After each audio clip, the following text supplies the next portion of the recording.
الحمد لله الذي جعل الشمس والقمر بحسبان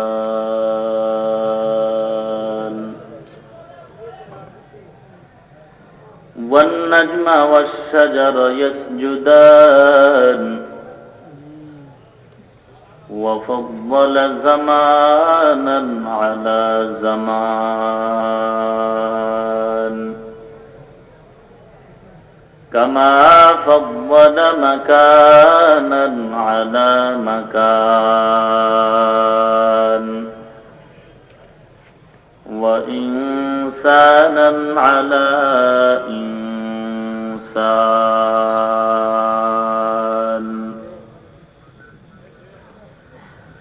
ونشهد أن لا إله إلا الله وحده لا شريك له لا جد له ولا ند له ولا مثل له ونشهد أن سيدنا وسندنا وحبيب ربنا وطبيب قلوبنا ومولانا محمدا عبده ورسوله صلى الله تعالى عليه وعلى آله وأصحابه وبارك وسلم تسليما كثيرا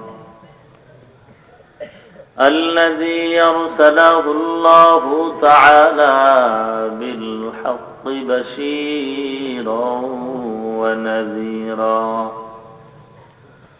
وداعيا إلى الله بإذنه وسراجا منيرا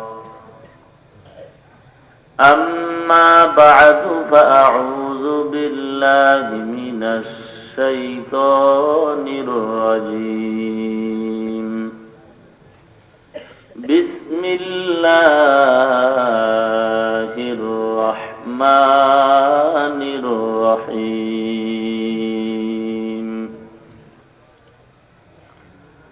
وأما من خاف مقام ربه ونهى النفس عن الهوى فإن الجنة هي المأوى قال رسول الله صلى الله عليه وسلم من يرد الله به خيرا يفقهه في الدين أو كما قال النبي عليه الصلاة والسلام إن الله وملائكته يصلون على النبي يا أيها الذين آمنوا صلوا عليه وسلموا تسليما اللهم صل على محمد وعلى آل محمد كما صليت على إبراهيم وعلى آل إبراهيم إنك حميد مجيد اللهم بارك على محمد وعلى آل محمد كما باركت على إبراهيم وعلى آل إبراهيم بلغ العلا بكماله كشف الدجى بجماله حسنت جميع خصاله صلوا عليه سبحانك لا علم لنا إلا ما علمتنا إنك أنت العليم الحكيم رب اشرح لي صدري ويسر لي أمري واحلل عقدة من لساني يفقه قولي الحمد لله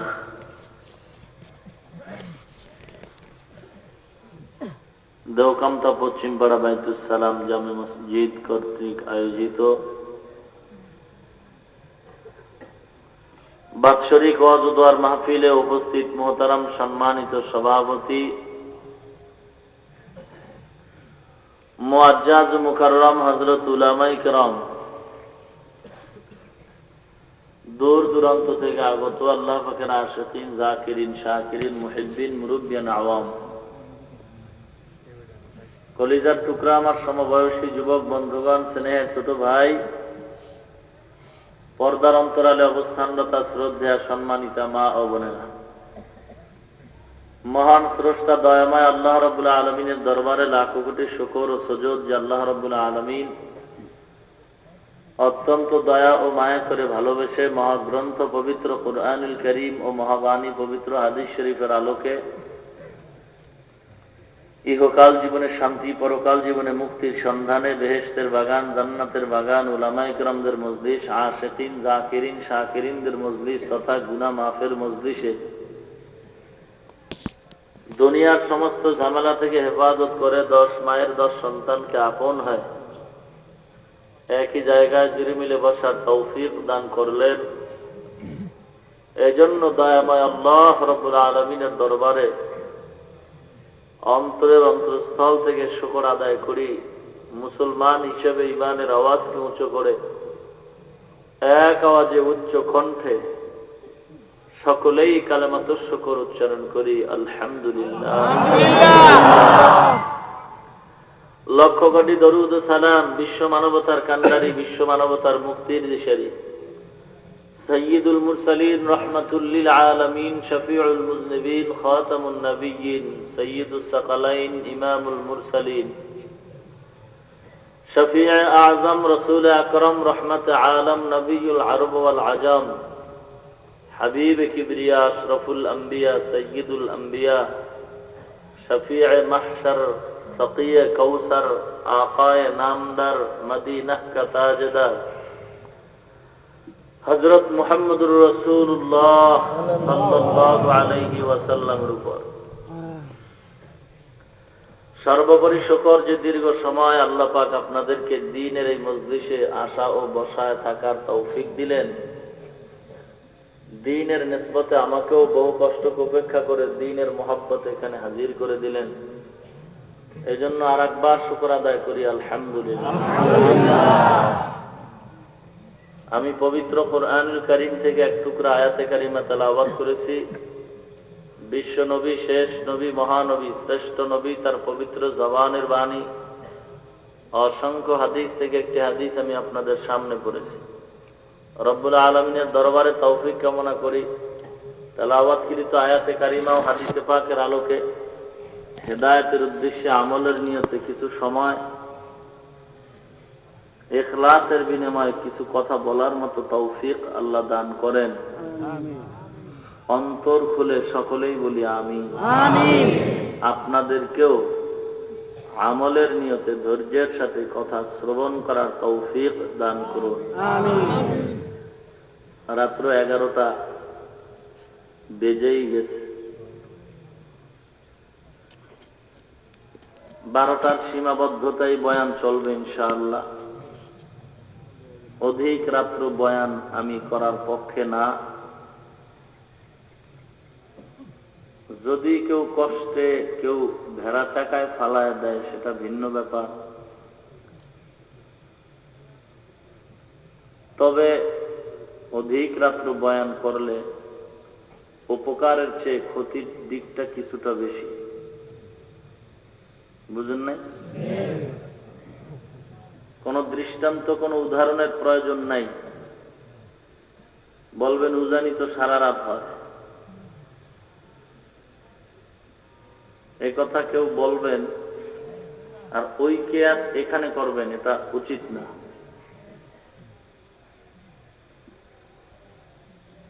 ওখানের পরিবেশ আর ওখানের আলোচক আলোচনা আলাদা, এখানের সাথে তুলনাই চলে না। বাকি মসজিদের উপলক্ষ করে আয়োজন, মানুষ কিছু দ্বীনের পথে দান সৎকা করবে, মসজিদের উপকার হবে, দ্বীনের কিছু উপকার হবে, এই কারণেই তো এই ওয়াজ। তো যথেষ্ট সময় আপনারা আলহামদুলিল্লাহ মসজিদের মহব্বতে অনেকেই ওয়াদা করেছেন, দিয়েছেন, ভবিষ্যতে দিবেন। তাহলে দুই দিকের একদিক আদায় হয়েই গেছে, দুই দিকের একদিক হয়ে গেছে। অর্থাৎ মসজিদের উপকারার্থে যে আয়োজনটা, এটা যতটুকু সম্ভব আল্লাহর তরফ থেকে হয়েছে। বাকি দ্বীনের মহব্বতে কিছু আলোচনা, এটা এখন চলতে থাকবে, তবে কতক্ষণ, বেশিক্ষণ না। কারণ কথা যত কম শোনা যায়, এই প্রত্যেকটা জিনিসের একটা লিমিট আছে। আমরা ওয়াজের ক্যাসেট চালাই, এই যে মেশিন চলে, এখানে মন চাইলেই মেশিনে 50টা মাইক দিতে পারবে না। এই মেশিনের একটা ক্যাটালগ আছে, ক্যাটালগ অনুযায়ী 12 ভোল্ট মেশিনে স্বল্প 3, 4, 5টা মাইক দিতে পারে, 24 ভোল্ট মেশিনে আরো অধিক দিতে পারে। অধিক কত, তারও একটা সীমানা। একটা অডিও ক্যাসেটের ভিতরে 1 ঘন্টার উপরে তো নাই, কিছু কম কথা রাখা যাবে। আর কারো শক্তি নাই যে ওই 1 ঘন্টার একটা অডিও ক্যাসেট আরো বেশি ঢুকায় রাখবে কথা। ঠিক প্রত্যেকটা মানুষের বয়ানটা এমন ভাবে শুনতে হবে যতটুকু আমার আমলে আনা যায় এবং মনে রাখা যায়। জনমের মতো শুনলাম, মনে রাখতে পারলাম না, মনের মতো খাইলাম, কিন্তু খানাটা আমার শরীরে কাজ দিল না, এমন খানাও ঠিক না, এমন শোনাও ঠিক না। এই জন্য আবেগ নয়, বিবেক দিয়েই কাজ করতে হবে। আল্লাহ দুনিয়াতে রাখছেন আপনাদেরকেও আমাকেও, দেখা হইতেছে বহুদিন পরে দেখা। আল্লাহ যদি রাখেন আবার দেখা হবে, আর যদি মরে যাই তো দেখা হবেই না। আল্লাহ দয়া করে দেখা করাইছেন, তার মানে এইটা না যে 6 বছরের দেখা না হওয়ার কাজা আদায় হবে। কি বলে? এই জন্য অনেক সময় মনের থেকে এই জিনিসগুলি আয়নার মতো ভাসে।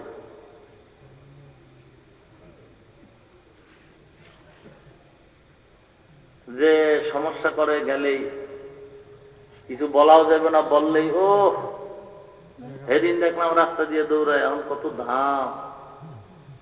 এই যে ত্যাগানি দেয়, এই জন্য মন চায় না যে এই সমস্ত ভেজালের মধ্যে ঢুকে। আর বুঝানোর চেষ্টা করলেও বুঝে না, উল্টাটাই ফেলে ফেলে।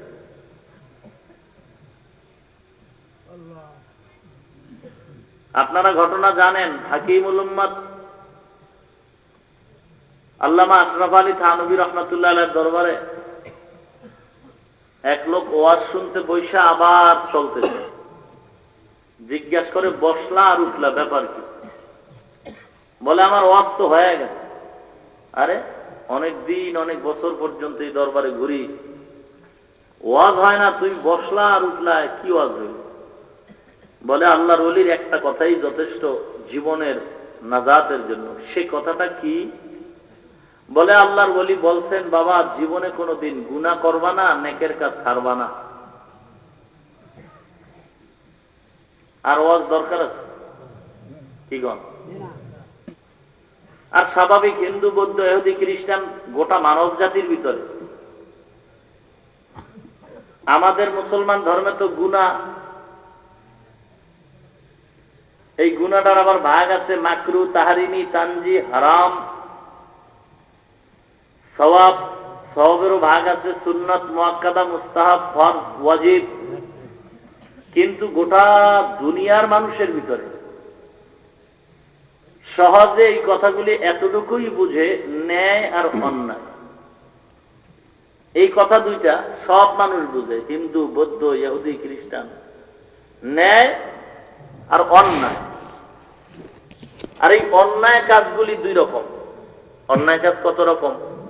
কথা কয় না, আর ভালো করে বলেন।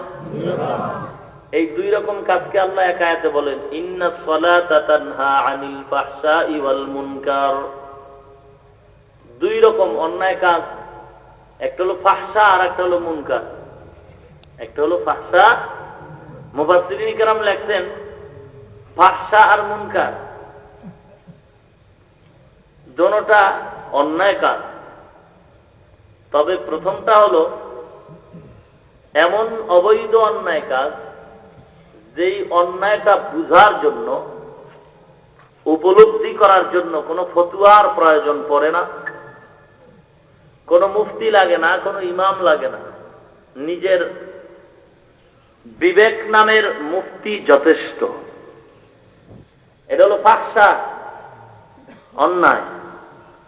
যেমন সন্তান তার মায়ের সাথে বিবাহ করাটা ন্যায় না অন্যায়? এটা জানার জন্য কোনো মুফতি লাগে না নিজের বিবেক নামের মুফতি যথেষ্ট? বিবেক নামের মুফতি যথেষ্ট। এরকম আরো কাজ। মদ পান করা ন্যায় না অন্যায়?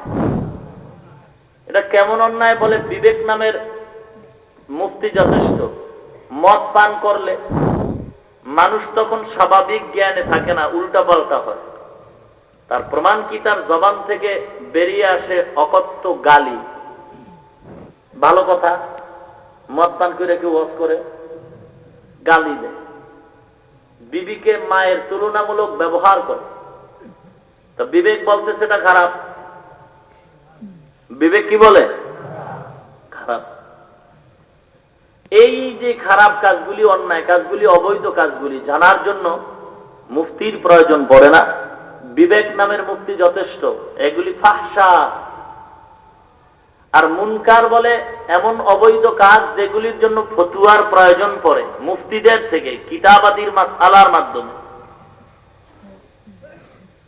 বুঝেন না কথা? কেউ অবৈধভাবে চুরি করলো, চুরি। এখন কতটুকু পরিমাণ চুরি করলে তার হদ আসবে শরীয়তের আওতায়? এজন্য ফতোয়া লাগবে। কি লাগবে? ফতোয়া লাগবে। আল্লাহ পাক বলেন, এই ন্যায় অন্যায় এই দুইটা কথা তো সবাই জানে, পৃথিবীর সব হিন্দু, বৌদ্ধ, খ্রিস্টান, ইহুদি সবাই জানে কোনটা ন্যায় কোনটা অন্যায়। কিছু অন্যায় কাজ আছে মনের মুক্তির ফতোয়ায় যথেষ্ট, কিছু অন্যায় কাজ আছে ভালো কোরআন হাদিসের মুফতিদের ফতোয়া নিতে হয়। এই সব অন্যায়ের থেকে ফিরায় রাখে মানুষকে নামাজে। কিসে? নামাজ। আর নামাজটা কোন নামাজ? এক সাহাবী নবমুসলিম, সবেমাত্র মুসলমান হইলেন। মুসলমান হওয়ার পরে আল্লাহর গোলাম, মসজিদে যাচ্ছেন, নামাজ পড়ছেন, নামাজ পড়ে বের হচ্ছেন, গুনাহ যা আছে সবগুলি করতেছেন। সাহাবায়ে কেরাম অভিযোগ দিলেন পয়গম্বরের আদালতে। আদালত শব্দটা কি? এই মিয়া কথা বল না কেন? শব্দটা কি? আদালত। আইন দাল আলিফ লাম তা, ইনসাফের বাক্কারা। আর এই শব্দটা আরবি, কিন্তু শুনতে শুনতে বাংলা হয়ে গেছে। আদালতে যাওয়া, আদালত শব্দটা আরবি, ইনসাফের বাটখারা। এই জন্য যে মানুষ যত ন্যায় অন্যায় করবে আদালত তা ইনসাফ করে বন্টন করে দেবে, বিচার করে দেবে। কিন্তু এখন দুনিয়ার আদালত গুলি আদাওয়াত হয়ে গেছে। কি হয়ে গেছে? আদালত এখন হয়ে গেছে আদাওয়াত, দুশ্মনী। কি দুশ্মনী? ইনসাফ নেই, কি নাই, সব উল্টা পাল্টা হয়ে গেছে। কারণ যেই সমাজের মানুষ ছোট বড়র ভেদাভেদ থাকবে না, যেই সমাজের মানুষের ভিতরে ছোট বড় সমান, শিক্ষিত অশিক্ষিতকে সমান মাপ দিবে, নারী পুরুষ সমান মাপ দিবে, ওই সমাজে মুসলমান বেঈমান সকলেরই মনে রাখতে হবে ওই সমাজে ইনসাফ থাকবে না। যেই সমাজে দেখবে স্বর্ণের দাম আর লবণের দাম সমান, স্বর্ণের দাম লবণের দাম সমান, যেই সমাজে হবে তেলের দাম আর ঘিয়ের দাম সমান, সেই সমাজে নিশ্চিত মনে রাখতে হবে মানুষের ইনসাফ নাই। যেই সমাজের ভিতরে শিক্ষিত আর অশিক্ষিত সমান, যেই সমাজে আলেম আর মূর্খর মান সমান, যেই সমাজে নারী আর পুরুষের মান সমান, ওই সমাজে নিশ্চিত ভাবে ইনসাফ নাই, জুলুম আর জুলুম চলছে। এখন কিছুটা অনুভব করা যায় যে এখন শিক্ষিত মানুষের দাম কম, অশিক্ষিতরাই মাতবরি করে। কি কোন? অশিক্ষিতরাই মাতবরি করে। বলে তা শিক্ষিতরা করতে পারে না? শিক্ষিতরা মাতবরি জিনিসটা কিন্তু একটু এক্সেস শব্দ। মাতবরি করে মানে কি? যেন লাগে না হ্যাঁ হ্যাঁ করে, এটা মাতবরি। বুঝেন নাই? তো এটা তো শিক্ষিত লোকে করবে না, এটা করবে বেয়াদব মার্কা লোক। আর বেয়াদব তো অধিকাংশ ক্ষেত্রে মূর্খরা হয়, শিক্ষিত লোকরা কম হয়। তারা কথা বলতে চিন্তা করে, চলাফেরা করতে চিন্তা করে চলে। তো এখন দেখেন শিক্ষিত লোক আর মূর্খ লোকের মান সমান হয়ে যাচ্ছে, পুরুষ আর নারীর মান সমান। আপনারা দেখতেছেন না? বরং প্রবাদ বাক্য আছে যে ডালের উপরে ভাত আর ভাতের উপরে ডাল। অবস্থাটা এমন হয়ে গেছে যে এখন পুরুষ জন্মগতভাবে আল্লাহ পাক মহিলাদের ডবল শক্তি দিয়ে আল্লাহ দুনিয়ায় পাঠাইছেন। ভালো করে মনে রাখতে হবে, জন্মগত ভাবেই সৃষ্টিগত ভাবেই আল্লাহ পাক পুরুষকে যেই শক্তি দান করছেন তার অর্ধেক শক্তি একটা নারী। সৃষ্টিগত ভাবেই একটা পুরুষকে যে আল্লাহ পাক শক্তি দিচ্ছেন এর অর্ধেক শক্তি একটা নারী। মেধার দিক থেকেও নারীরা নাকেস, শরীরের শক্তির দিক থেকেও নারীরা নাকেস। পুরুষের জ্ঞান যতটুকু এর অর্ধেক হলো একটা নারী। এ নারী যত বড় বিজ্ঞানী হোক না কেন, বুঝেন না কথা? এখন এই নাকেসে আকল নারীটাকে যদি কামেলে আকল পুরুষের সমান করে, তাহলে বুঝতে হবে এখানে ইনসাফ নাই। যেটা আমাদের সচরাচর ভাষা হলো নারী পুরুষের সমান অধিকার। নারী পুরুষের সমান অধিকার, এই স্লোগানের অন্তরালে আছে জুলুম, অত্যাচার।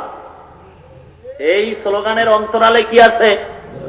জুলুম, অত্যাচার। প্রত্যেকটা ক্ষেত্রে আঙ্গুল দিয়া ধরায় দেওয়া যায় নারী পুরুষের সমান অধিকার দুনিয়ার জমিনে কখনোই প্রতিষ্ঠিত হবে না, জিন্দিগিতে হবে না। কোরআন হাদিস বাদ দিলাম, কোন বেঈমান, কোন ইহুদি, কোন নাসারারাও কোন আন্দোলন ছাড়া ওরা নির্দ্বিধায় নারী পুরুষের সমান অধিকার কখনোই তারা সমাজে প্রতিষ্ঠিত করতে পারবেই না। কোন মুসলমান আন্দোলন না করলেও পারবে না,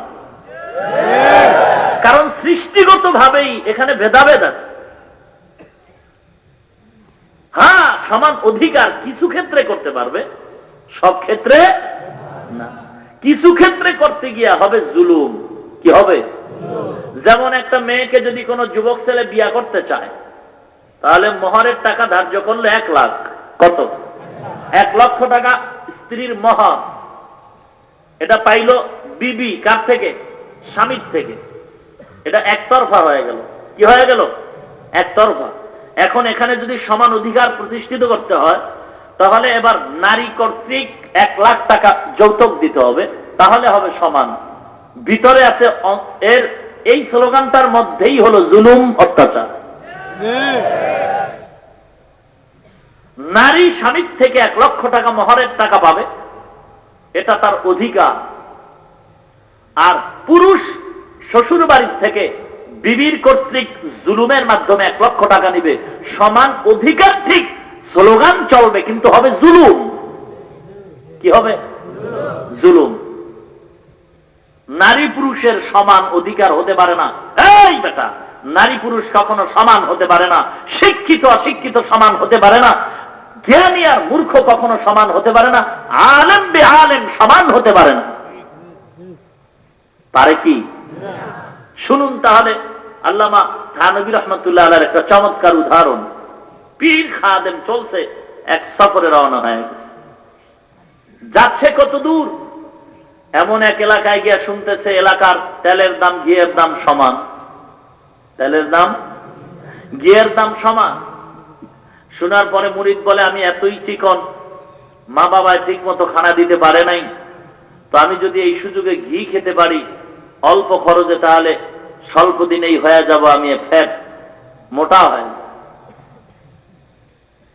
পীরের পরামর্শ চাইল খাদেম। পীর বললেন, না, তুমি জানো না, তোমার মেধা ছোট। যেখানে তেলের দাম ঘিয়ের দাম সমান, সেখানে বিপদ, জুলুম হয়, জুলুম। কে শুনে কার কথা?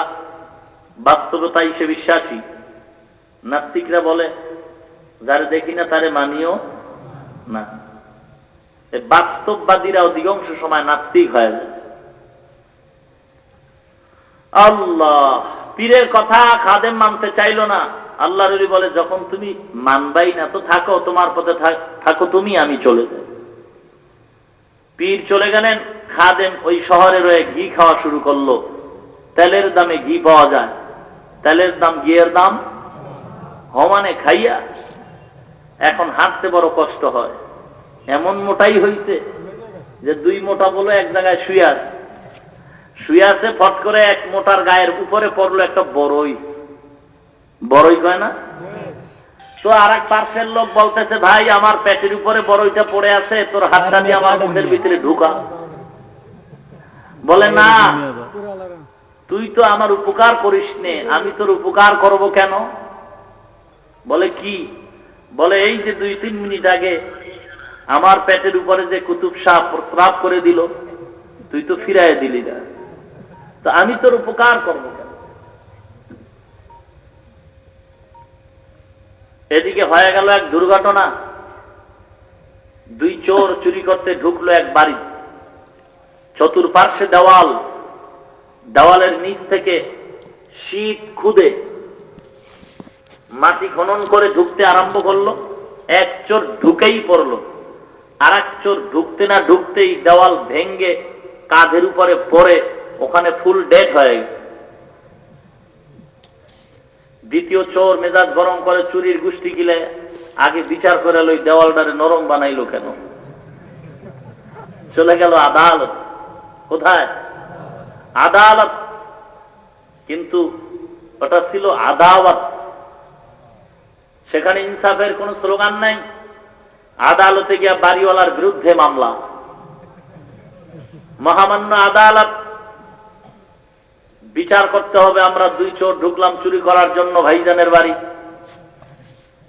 আমি ঢুকতে পারলাম, আর এক ভাই ঢুকতে গিয়া তার দেওয়াল পরে ভেঙে গেল। আমার ভাইজান দুনিয়ার থেকে চির বিদায় নিয়ে নিল। বিচার করুন, মালিকের দেয়ালটার এরকম নরম বানাইছে কেন?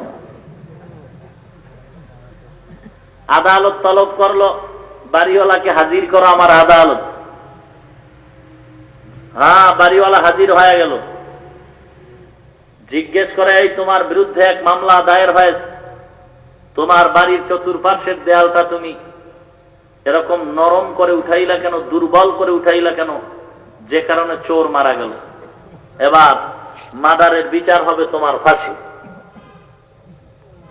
বাড়িওয়ালা বলে, আদালতের কাছে আমি ক্ষমা প্রার্থনা করছি এই মর্মে যে দেয়ালটা আমি নিজেই উঠাই নাই, দেয়ালটা ইট দিয়া গেঁথেছে এক রাজমিস্ত্রি। যদি দেয়ালের কোনো অপরাধ হয়ে থাকে রাজমিস্ত্রিকে আপনি তলব করুন। মহামান্য আদালত বলে, তাহলে তুমি বেকসুর খালাস। বাড়িওয়ালা বেকসুর খালাস হয়ে গেল। এবার রাজমিস্ত্রিকে তলব করা হলো আদালত। মহামান্য আদালত হুকুম করছি, এই রাজমিস্ত্রি, এই বাড়িটার দেয়ালটারে নরম করে উঠাইলি কেন, দুর্বল করে, যে কারণে এক চোর পরে মারা গেছে, এর বিচারে তোমার ফাঁসি হবে। রাজমিস্ত্রি অনুনয় বিনয় নম্রতার সাথে বলে, আদালতকে আমি এই মর্মে অনুনয় বিনয় করে বলতে চাই, ঘটনাটা তদন্ত করে দেখার জন্য যে দেয়ালটা আমার একক সহযোগিতায় এখানে ভিত হয় নাই। আমার দেয়ালের সাথে আছে সিমেন্ট আর বালু মিশ্রিত। সিমেন্ট বালু মিশায় দিতে গেছে এক যোগালি, পানি বেশি দিয়ে দিছে, যে কারণে দেয়ালটা একটু দুর্বল হয়ে গেছে। অবশ্যই আমি আপনাদেরকে অনুরোধ করব, এটা আমার দোষ নয়, আপনি এই বালু সিমেন্ট মিলানোওয়ালা যোগালিকে তলব করার জন্য। আদালত বলে, তোমাকে বেকসুর খালাস। এরপরে আনলো যোগালিকে। যোগালি আদালতে দাঁড়িয়ে বলে, আমার কোনো দোষ নাই। এক মহিলা একটা হাতি নিয়ে আসছিল, হাতি যখন দৌড় দিচ্ছে আমি ভয়ে বালতির পানি সব পুড়ে গেছে। আমাকে ধরে লাভ নাই, হাতিওয়ালারে ধরুন। এবার তোমাকে বেকসুর খালাস। হাতিওয়ালাকে আদালতে হাজির করে দিল। হাতিওয়ালা, এই তোর হাতি নিয়ে তুই সেখান থেকে যাচ্ছিলি কেন, আর তোর হাতি এভাবে চমকে উঠলো কেন? হাতিওয়ালা বলে, আদালত আমি ক্ষমা চাচ্ছি এই মর্মে যে আমার কোনো অপরাধ নাই, তদন্ত করুন। আমার হাতি নীরবেই যাচ্ছিল, কিন্তু দরওয়াজার সামনে, হাতির চোখের সামনে এক মহিলা স্বর্ণের অলংকার নিয়ে ঝুনঝুনি করতে আওয়াজ করছে।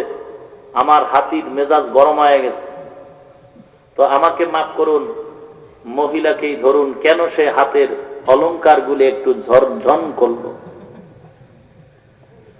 বাস হাতিওয়ালাকে মাফ করে এবার মহিলাকে হাজির আদালত। এই তুই স্বর্ণের অলংকার দিয়া এই হাতিটারে রঙ্গাইলি কেন? মহিলা বলে, আমি অনুরোধ করছি এই মর্মে যে আপনি ঘটনা তদন্ত করুন, আমার কোনো অপরাধ নাই। স্বর্ণকার এই আওয়াজ করনেওয়ালা এরকম অলংকার বানাইলো কেন? এবার স্বর্ণকারকে আবার তলব করা হলো। মহিলা বেকসুর খালাস। স্বর্ণকার আদালতে হাজির হয়ে গেল।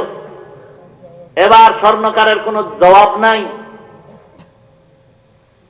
স্বর্ণকারের উপরেই রায় দিয়ে দিল, যাও একে ফাঁসির মঞ্চে নিয়ে যাও। স্বর্ণকারকে আজ ফাঁসির মঞ্চে ঝুলাও। কই গেল মামলা? অপরাধ ছিল কার আর ফাঁসি হচ্ছে কার? শুধুমাত্র এই সমাজের অবস্থাটা এমনই, অপরাধ টাকার বস্তা দিয়া পার পায়, নিরপরাধীর গলায় ফাঁসির মঞ্চে ঝুলায়, ঠিক কিনা? এমন তো অবস্থায় শিক্ষিত লোকের কোন স্থান নাই, অশিক্ষিতের উৎপাদ বেশি। কি বলেন? যারা মূর্খ তারা শিক্ষিতদেরকে দাম দিচ্ছে না, শুধুমাত্র মাতবরি আর টাকা পয়সার ক্ষমতার লোভে, ঠিক কিনা? যদি বিসমিল্লাহর অর্থ জিজ্ঞাসা করা হয়, পারবে না, বিসমিল্লাহ বলতেই পারবে না, মুসলমান হিসেবে কালেমাও পড়তে পারবে না। অথচ একজন সুনাম ধন্য মহান ব্যক্তি ইমামকে গালি দেয়। কি আছে না নাই? অথচ ইমামের চেহারা দিয়ে তাকাইলে আল্লাহর মহব্বতের গন্ধ পাওয়া যায়। আর যেই মূর্খটা ইমামকে ধমক দিল, চেহারাটা বান্দরের মতো দেখা যায়, ঠিক কিনা? কারণ এক তো সুদখোর, অপরদিকে বিড়ি পান করনেওয়ালা, ওদিক থেকে চুলগুলি ভাল্লুকের মতো, আছে না নাই? এর মেজাজ গরম কেন? কয় একটা ব্যাঙ নাকি, এক হুজুরের মুখে শুনছি একটা ব্যাঙ হাতি দাঁড়ায় আছে, পায়ের উপরে লাথি মারে। আরে ব্যাঙের এত ক্ষমতা কেন? তো কে বলে খোঁজ করে দেখে ব্যাঙের পাতার ভিতরে আইয়ুব খানের একটা টাকা দেখা যায়। এই হলো আমাদের সমাজের অবস্থা। স্বর্ণকারের ফাঁসির মঞ্চে যখন হাজির করা হলো, ভাগ্যটা এতই যে ভালো, ফাঁসির দড়ি আর স্বর্ণকারের গলার সাথে মিলে না। ফাঁসির রশি মোটা, স্বর্ণকারের গলা চিকন। আদালতকে জানানো হলো, আদালত বলে তাহলে স্বর্ণকারকে বিদায় করে গোটা দেশ তালাশ করতে থাকো, যার গলা মোটা এটারে হাজির কর। ইনসাফ কোথায় চলে গেল? दुनिया में हो दुनिया का तलबगार नहीं हो, दुनिया में हो दुनिया का तलबगार नहीं हो, बाजार से गुजर हो खरीदार नहीं हो, बाजार से गुजर हो खरीदार नहीं हो। দুনিয়ার ভিতরে থাকো বান্দা, কিন্তু দুনিয়ায় তোমাকে যেন গ্রাস করতে না পারে। বাজারে চলো, কিন্তু বাজার থেকে তুমি খরিদ্দার হিসাবে যেন তোমাকে কেউ চিহ্নিত করতে না পারে। দুনিয়াতে থাকতেই হবে, না হয় আখিরাত কামাই করা যাবে না। আর দুনিয়া মাজরাতুল আখিরাত, দুনিয়া হলো আখিরাতের ফসল কামাই করার জায়গা। এ দুনিয়ার আল্লাহর গোলাম, এ দুনিয়াটা পরীক্ষার হল। অল্প সময়ের জন্য আল্লাহ দুনিয়ায় পাঠাইছেন একমাত্র আল্লাহর গোলামি করার জন্য। আল্লাহ পাক বলেন, বান্দা আল্লাহর গোলামি করাটা এত সহজ নয়, কারণ দুনিয়ার রং তামাশায় পড়ে মানুষগুলি এত পাগল পারা হয়, এই মানুষগুলি স্বেচ্ছায় আল্লাহর ইবাদত করতে রাজি হয় না, কারণ তার ভিতরে শয়তান ওয়াসওয়াসা দিচ্ছে। এখন এই মুহূর্তে বান্দার কি করা যায়? বলে ডান্ডার বাড়ি দিয়া নামাজে দাঁড় করায় দাও। বলে না, না হবে না। কাউকে জোর করে নামাজের মুসাল্লায় দাঁড় করানো যাবে না। জোর কইরা যদি কাউকে নামাজের মুসাল্লায় দাঁড় করানো হয়, তার নামাজ আল্লাহ কবুল করবেন না। কি করা যায়? বলে একে ওয়াজ করো, ওয়াজ। ওয়াজের বিকল্প কোনো পথ নাই। এই জন্য আল্লাহ পাক রব্বুল আলামিন 6666 আয়াতের ভিতরে শুধুমাত্র 500 আয়াতে আল্লাহ বিধান দিলেন, আর বাকি 6000 আয়াতের উপর আল্লাহ শুধুমাত্র ওয়াজ করলেন। মানুষগুলি যেন অন্তরটা এমন হয়, আল্লাহর ওয়াজের মাধ্যমে, কোরআনের বয়ানের মাধ্যমে, হাদিসের বয়ানের মাধ্যমে মানুষের অন্তরটা এমন হয়ে যাবে, নিজের ইচ্ছায় যেন বান্দা আল্লাহ তালাশ করার জন্য পাগল হয়। এই ওয়াজের ভিতর আল্লাহর সবচাইতে গুরুত্বপূর্ণ দিক হলো পরকালের ওয়াজ। কোরআন শরীফের প্রত্যেকটা পৃষ্ঠায় পৃষ্ঠায় আল্লাহ পরকালের কথা বলছেন। কারণ মানুষের যখন মরণের স্মরণ হবে, তখনই মানুষ একটা চিন্তায় পড়ে যাবে, তখন মানুষ আল্লাহর পরিচয়ের জন্য খুঁজতে থাকবে।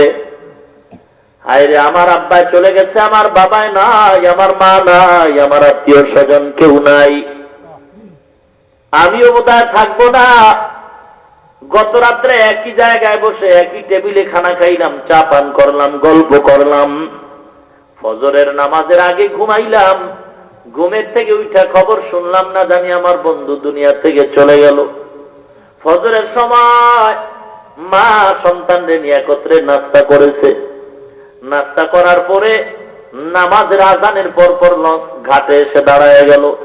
সন্তান ভ্যাগ কাঁদে নিয়ে কয়, ও মা, 6 দিন 1 সপ্তাহ বাড়ি ছিলাম, ঢাকা যাই, লঞ্চ আমার ঘাটে অবস্থান করছে, আমি এখন চলে যাই, মা দোয়া করবা 2 সপ্তাহ 3 মাস পরে অথবা আমি আসবো ছুটি নিয়ে। 11টা কি 12টার সময় মায়ের কানে মোবাইল হয়, কে যেন ডেকে বলে, ও নারী, তোমার সন্তান লঞ্চ উঠার পর সদরঘাট ঢুকার আগে লঞ্চটা পানিতে ডুবে সন্তান মারা গেছে। এ আল্লাহর গোলাম, পরকালের বয়ানটার ভিতরে এত তাকিদ কেন? বলে পরকালের কথা মানুষকে এমন বানায়, পয়গম্বর বলেন, আমি নবীজি অল্প বয়সে আমার কালো চুল, কালো দাড়ি সাদা হয়ে গেল কবরের চিন্তায়। কবরের চিন্তা বড় কঠিন। এই জন্য আল্লাহ পাক বলেন মরণের চিন্তা কর। আল্লাহ পাক বলেন, আল্লাযী খালাকাল মাউতা ওয়াল হায়াতা লিয়াবলুয়াকুম আইয়ুকুম আহসানু আমালা। আল্লাহ পাক বলেন, আমি সৃষ্টি করলাম মৃত্যু এবং হায়াত। আল্লাযী খালাকা, যিনি সৃষ্টি করেছেন, খালাকাল মাউতা ওয়াল হায়াতা, মরণ এবং হায়াত। কেন বলে লিয়াবলুয়াকুম আইয়ুকুম আহসানু আমালা, আমি পরীক্ষা করব, দেখব কারা নেক আমল করে, ভালো আমল করে, ভালো কাজ করে, ন্যায় কাজ করে। এখানে আল্লাহ মৌতের কথা আগে বললেন, হায়াতের কথা পরে বললেন। কেন বলে মৌতের কথা মানুষকে আগে স্মরণ করায় দেই? এ কারণে দুনিয়ার জমিনটা নাপাক, দুনিয়ার আবহাওয়াটা অপবিত্র। মরণের কথা স্মরণ থাকলে মানুষ তখন দুনিয়ার আবহাওয়া থেকে ফিরে থাকতে পারবে মরণের ভয়। এ কারণে আল্লাহ বলেন, ওয়া আম্মা মান খাফা মাকামা রাব্বিহি ওয়া নাহান নাফসা আনিল হাওয়া ফাইন্নাল জান্নাতা হিয়াল মাওয়া। হর কে দারাত খৌফে হকদার দিল মাদান জান্নাতুল মাওয়া দেহাত উরা মাকাম। এ আল্লাহর গোলাম, গোটা দুনিয়াটা শাসন করেছে দুই মুসলমান, গোটা দুনিয়াটা শোষণ করেছে দুই নাস্তিক কাফের। পৃথিবীটা শাসন করেছে 4 জন ব্যক্তি, আরো একজন আসবে, টোটাল 5 জন। গোটা দুনিয়াটা রাষ্ট্র পরিচালনা করেছেন, গোটা দুনিয়ার ক্ষমতা 5টা লোক পাবে, 4 জন অতিবাহিত হয়ে গেছে, একজন আসবে। গোটা দুনিয়ার ক্ষমতা হাতে পাইছে 4 জন, আরো একজন পাবে 5 জনের ভিতরে 3 জন মুসলমান, 2 জন হলো কাফের। একজন কাফের নমরুদ, আর একজন কাফের হলো বখতে নসর।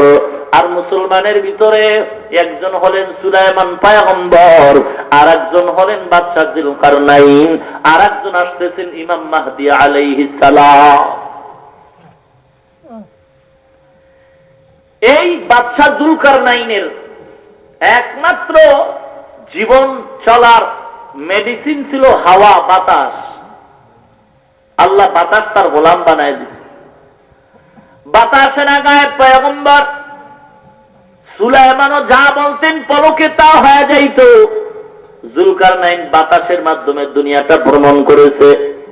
মরণের আগে এলাকার লোকজন মুরিদানদের বলে যায়, ও আমার ভক্তরা, আমার মরণের পর, আমাকে জানাজা দেওয়ার পর যখন তোমরা কবরে নিবা, কাফনের ভেতর দিয়া আমার 2টা হাত বের করবা, আর আমাকে একটা ঘুরাইয়া বাজারের অলিতে গলিতে তারপরে কবরে রাখবা। এই কথা বলার পর, মরণের পর যখন এমন করা হয়, দুনিয়াদারেরা বলে, দেখছো, দুনিয়ার ক্ষমতা পাইয়া লোভ সামলাইতে পারে নাই, এখনো দুনিয়া হাত বিছাইয়া আমাদের কাছে আরো কিছু চায়। না না, আল্লাহর ওলি ডাক দিয়ে কয়, দুনিয়াদার শয়তান, তুমি যা মনে করছো তা নয়, বরং আল্লাহর ওলি গোটা দুনিয়ার ক্ষমতা পাওয়ার পর এই কথাটাই তোমাদের স্মরণ করায় দেয়। আমি যুলকারনাইন দুনিয়ার ক্ষমতা পাওয়ার পর আজ খালি হাতে অন্ধকার কবরে বিদায় হয়ে যায়। এ টাকাওয়ালা, টাকার অহংকারী অন্তর থেকে দূর কর। গাড়িওয়ালা, তোর গাড়ির অহংকার মায়া অন্তর থেকে দূর কর।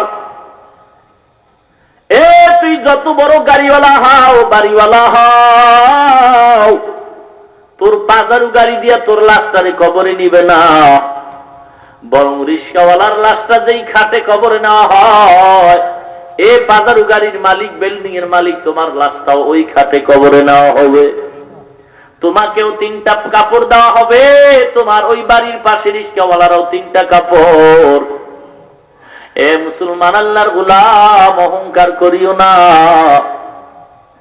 এ তোমার দলপতিরও 3টা কাপড় দিয়া কবরে নেবে, তোমাকেও কবরে নেবে 3 কাপড়। তুমি অহংকার করিও না, মাতবরি করিও না, জুলুম করিও না, গালাগালি করিও না।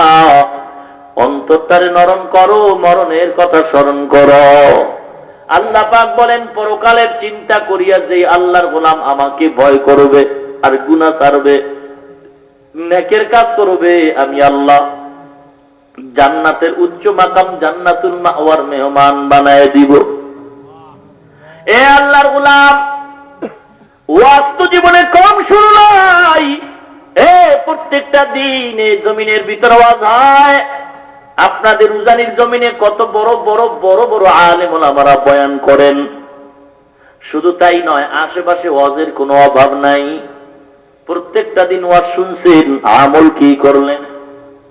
এ মুসলমান ইমানদার, বরং দেখা যায় কোনো বয়ান করে না, কোন তাবলীগের দরকার হয় না। ইহুদি খ্রিস্টানরা কোনো বয়ান করে না, কোনো তাবলীগ করে না, এরপরও দেখা যায় ওরা যা চায় তাই হয়। আর আমরা মুসলমান এত ওয়াজ শোনার পরেও আমরা যা চাই তাও করতে পারি না। ইহুদিরা কয় বাংলাদেশ মুসলমানের দেশ, খ্রিস্টান বলে বাংলাদেশ মুসলমানের দেশ। এই দেশের মুসলমানের চরিত্রটা যেন উল্টায় যায়। আর উলামায়ে কেরাম হাজার হাজার আলেম বয়ান করে, খ্রিস্টানরা স্লোগান দিয়া কয় মুসলমানের ইমানটারে বেচতে হবে, মুসলমানের ইমানটারে যদি দুর্বল করো। আমরা কর্মসূচি নিলাম, মুসলমানের ঘরে ঘরে গ্রামীণ ব্যাংক ঢুকা। আমরা কর্মসূচি নিব, মুসলমানের ঘরে ঘরে সন্তানগুলি বেপরদায় বানাবো। ওরা কোন দাওয়াত লাগে না, তাবলীগ লাগে না, ওদের কাজগুলি সম্পূর্ণ হয়ে গেল। মুসলমান ইহুদি খ্রিস্টানরা সিদ্ধান্ত নিল বাংলাদেশের মুসলমানদেরকে এমন নাস্তিকের মাথায় গান গাইতে হবে, ওরা যেন এপ্রিল মাসের 1ম তারিখ আমাদের সাথে তাল মিলাইয়া আমাদের মন মতো ওরা 1 এপ্রিল পালন করে। দেখা গেল তাই হয়ে গেছে। মুসলমান ওদের তাল মিলায় 1 এপ্রিল পালন করে, এপ্রিল ফুল পালন করে। কত বড় নির্ভেজাল নয়, কত বড় বেহায়া, কত বড় নির্লজ্জ। ইহুদিরা কয় মুসলমান যেন ভ্যালেন্টাইন ডে বনাম ভালোবাসা দিবস পালন করতে গিয়া ইমানটারে দুর্বল করে দেয়। দেখা গেল কিসের হাজি সাহেব, কিসের গাজী সাহেব, কিসের পীরের মুরিদ, কিসের তাবলীগওয়ালা। যদিও বাবা চিল্লায় গেছে, সন্তান কয় এই ফাঁকে আমি ভ্যালেন্টাইন ডে করে আসি। বাবায় গেছে পীরের দরবারে, সন্তান দৌড়ায় 1 এপ্রিল পালন করতে। মেয়েটাও যায়, বিবিটাও যায়। ইহুদি খ্রিস্টানরা কর্মসূচি নিল 1 বৈশাখ যখন কায়েম হবে, মুসলমানের সন্তানরা যেন রাস্তায় বেরিয়ে আসে, ওদের দ্বারাই যেন গুনাহ করানো যায়। আজকে দেখা যায় 1 বৈশাখ তা আসলেই মুসলমানের সন্তানরা দৌড়ায়, বেহায়ার মতো, নির্লজ্জের মতো, ইতরের মতো মুসলমানরা বেশি দৌড়ায় ইলিশ মাছ পানি ভাত খাওয়ার জন্য। অথচ চিন্তাও করলো না এই কাজটায় আল্লাহ খুশি না বেজার। এ মুসলমান ইমানদার, এই চিন্তা যদি করত, আর এই চিন্তাটা করার জন্য ইহুদি খ্রিস্টানরা আমাদের কোরআন থেকে মুসলমানের দূরে সরাইতে চায়, ওদের এই দাওয়াত ছাড়া দেখা যায় মুসলমান ওরা নিয়ে যায়।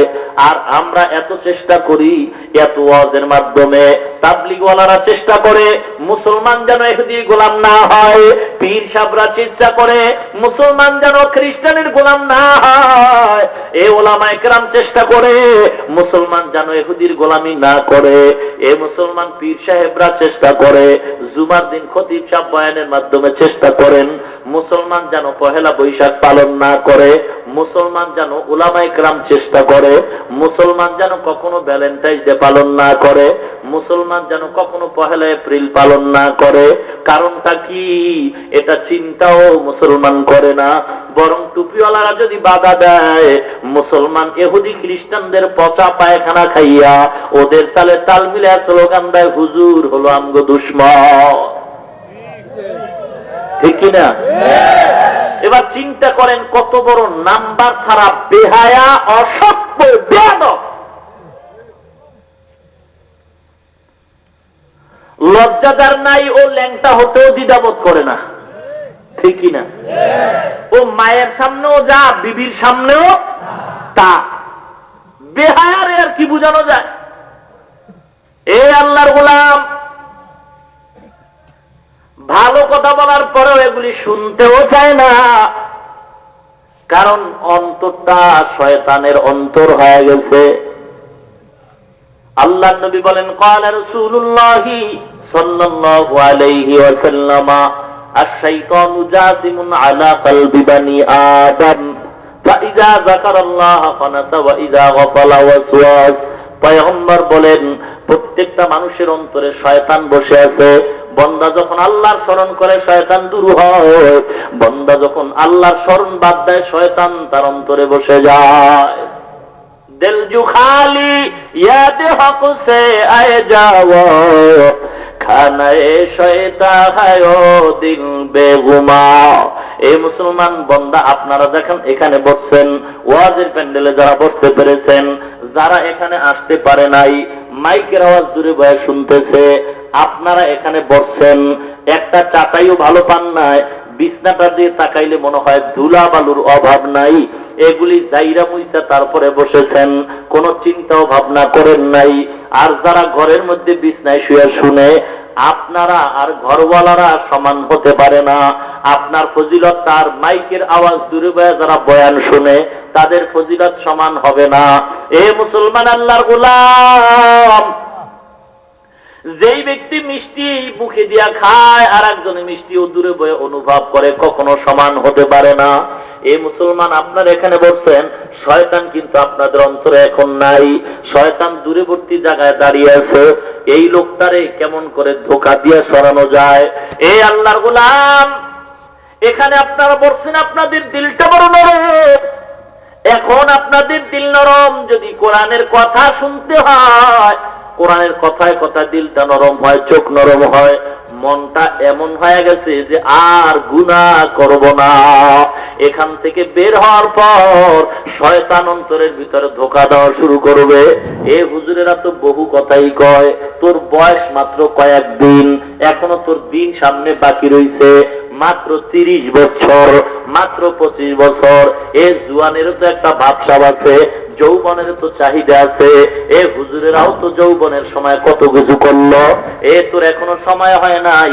আল্লাহ তো আবার হুজুরেরাই তো বয়ান করে কয়, তওবা করলে নাকি আল্লাহ মাফ করবে। এই বছরের বৈশাখটা পালন কর, আগামী বছর তওবা করে আর করবি না। কি এ মুসলমান ইমানদার, এমন যদি মন হয়, তুমি মনে করবা শয়তান তোমার অন্তরে ঢুকছে,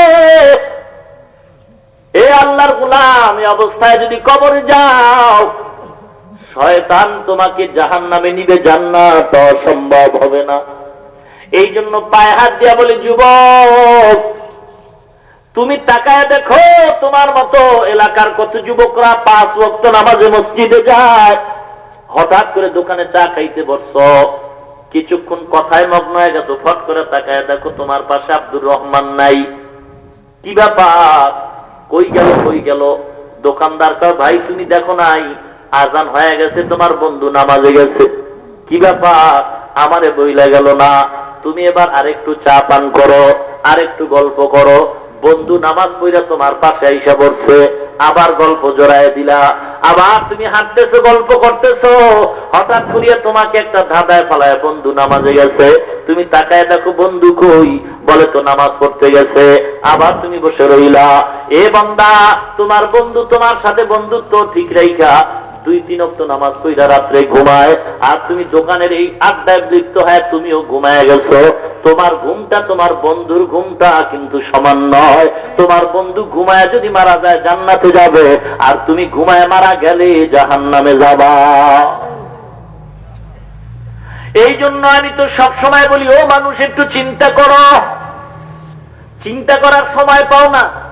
এই দুইটা সময় আছে চিন্তা করার, একটা হলো বাথরুম, একটা কি বাথরুম। ওখানে চিন্তা হয় না, কারণ নিরিবিলি, কেউ ডিস্টার্ব করে না। কি কন? হ্যাঁ, ওই একটা সময়। আর একটা হলো ঘুমানোর সময়। যখন বাতিটা নিবে, বালিশটা মাথার তলে দেয়, তখন তো আর কোনো কেউ থাকে না। আর বাতি নিবেইলেই তো আর ঘুম আসে না। কি বলে? কমপক্ষে 5 মিনিট। আর যেটি বিড়ি পান করেন না, ওটি বিড়ি টানে শুয়ে শুয়া। আর যেটি গান শুনেন না, ওটি তো অকম্যান কানে লাগায় গান শুনে। কি গান শুনতে শুনতে ঘুমায়। তো চিন্তা করেন তার কপালটা যে কত বড় খারাপ।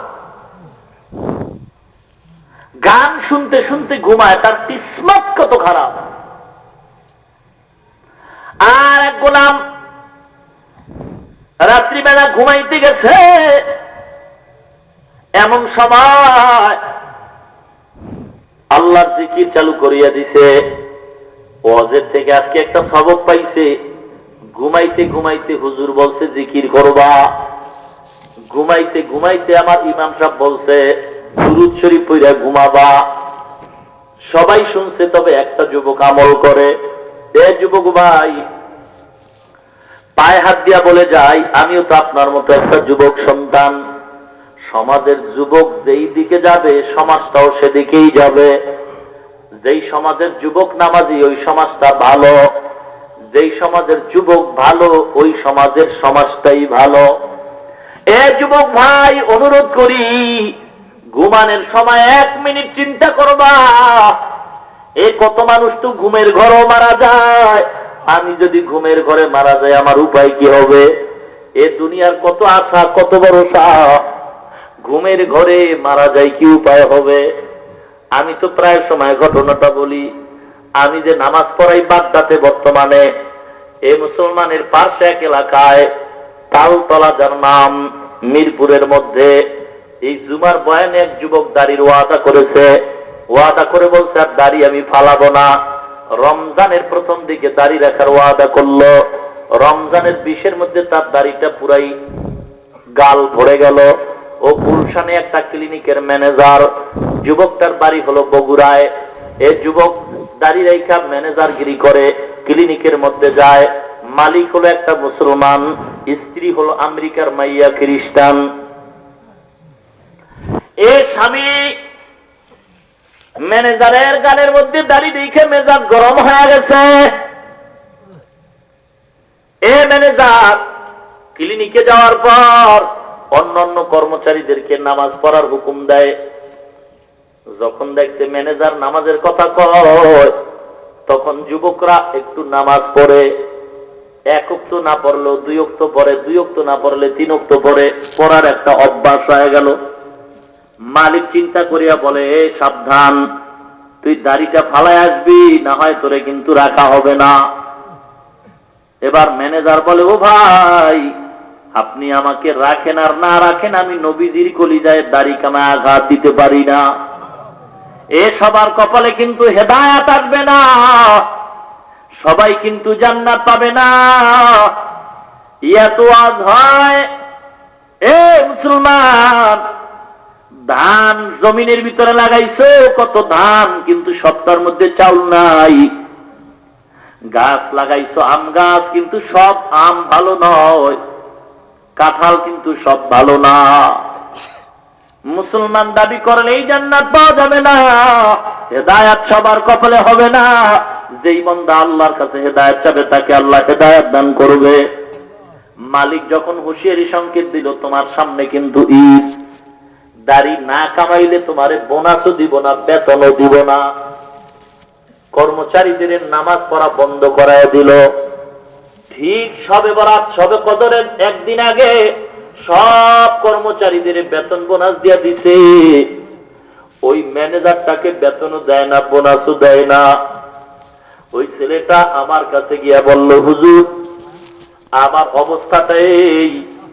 আমি বললাম, ভাই, আপনার মালিক মুসলমান কিনা? বলে হ্যাঁ। আমি বললাম, আপনি তার নাম্বারটা আমাকে দেন। বলে, আগামী দিন 10টায় আমি অফিসে যাব। অফিসে যাওয়ার পরে আমি আপনার নাম্বারটা দিব। ওই দিন সে অফিসে গেল, আর কোনো কথাই হলো না। ঈদের আগের দিন 10টার সময় নাম্বারটা দেওয়ার কথা, হঠাৎ সে ডাইরেক্ট আমারে কল দিয়া বলে, হুজুর ওই মালিকটা আজ সকাল 9টায় মারা গেছে। কি ব্যাপার? বলে গত রাত্রে, কদরের রাত্রে এই বিবিরি নিয়ে বাজারু গাড়ি নিয়ে গেছে বসুন্ধরা মার্কেট করার জন্য। কোটি কোটি টাকার সম্পদ মার্কেট করে গাড়ি বোঝাই করে আনছে। বিল্ডিং এ ঢুকার পরে ওর মাল সামানা রাখার পর মালিকটা বাথরুমে ঢুকছে। 2 কাপ বসতে না বসতেই হঠাৎ বলে আমার মাথাটা ঘুরায়, একটা চক্কর লাগায় পড়ে গেছে। আর এই পড়ার মধ্যে আজরাইল ধাক্কা দিয়ে জাহান্নামে পাঠায় দিছে। আমি অপেক্ষা করলাম, যুবকটার বেতন বোনাস এখনো দেয় নাই। আমি বললাম ধৈর্য ধারণ করেন।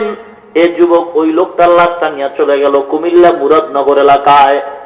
এই বাড়িটা এমন একটা বাড়ি করছে রে বেঈমান, মালয়েশিয়ার থেকে বিশাল মিস্ত্রি আইনা স্প্রিং এর উপরে পুরো বিল্ডিংটা ঘুরে, ভিতরের খাটগুলি স্প্রিং এর উপরে তৈরি করা, কোটি কোটি টাকা দিয়ে গাড়ি করলো, বাড়ি করলো, মালয়েশিয়া তার নামে মার্কেট করা। এর বাবাটা ভালো মানুষ। এর বাবা এই লাশটা যখন এই বাজারে নিয়ে আসলো বাড়িতে, লোকেরা খবরটা পাইয়া সবাই ইট পাটকেল নিয়ে হাতে নিয়ে আসলো। বলে ওর কাছে আমি 1.5 লক্ষ টাকা পাবো, আর একজনকে আমি 60 লক্ষ টাকা পাবো। কত কোটি টাকা জানি ওর কাছে পাবে। সবাই মারধর শুরু করছে। লাশটা পর্যন্ত শরীরটা কবরে নেওয়ার সুযোগ হয় নাই। ইট পাটকেল মারিয়া পুরা মাথাটা চূর্ণ বিচূর্ণ করে ফেলেছে। বাবায় বহু অনুনয় বিনয় করে বলছে, আমার সন্তানের সম্পদ আছে, তোমরা হিসাব করে সব নিয়ে যাইবা। কবরে রাখার পর এ ছেলেটা বাবার গিয়া কয়, মুরব্বী আপনার সন্তান আমার সাথে এমন ব্যবহার করছে। মুরব্বী চোখের পানি ছেড়ে কান্দে আর কয়, ক্ষমা চাই, তোমার বেতন বোনাস সব দিলাম, আর তুমি যে নবীর সুন্নাতটা গালে লাগাইছো, আমি খুশি হইয়া তোমাকে আরো 50,000 টাকা দিলাম। এ যুবক, একটু কি লজ্জা হয় না রে? আজকে তোমার মতো যুবক দাঁড়িয়ে রেখা র্যাবের চাকরি করে, আর্মি বিডিআরের চাকরি করে, তুমি কেন পারবা না? এ যুবক, মনটারে বুঝো, ঘুমের ঘরে চিন্তা কর। এ ঘুমাইতে গিয়ে 1 মিনিট চিন্তা করবি রে যুবক। তোমার মতো হাজার যুবকরা দোকানদারি করে আছে না নাই? এ দাড়িও আছে, নামাজও পড়ে। তোমার মতো হাজার হাজার যুবক দাড়িওয়ালারা কৃষি কাজ করে, ড্রাইভারি করে আছে না নাই?